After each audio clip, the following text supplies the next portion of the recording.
Okej, mrcine, imamo ih. Samo su trojica, lijevo od stražarske kuće. Izgleda da je pozicija slabo branjena. Sad nam samo prostaje da ono što smo vježbali na treninzima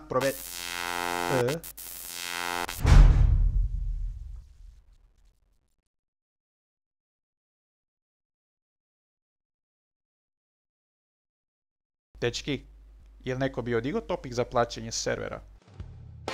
Ne budi ljenčina, plati server još danas da bi mogao ratovati sutra.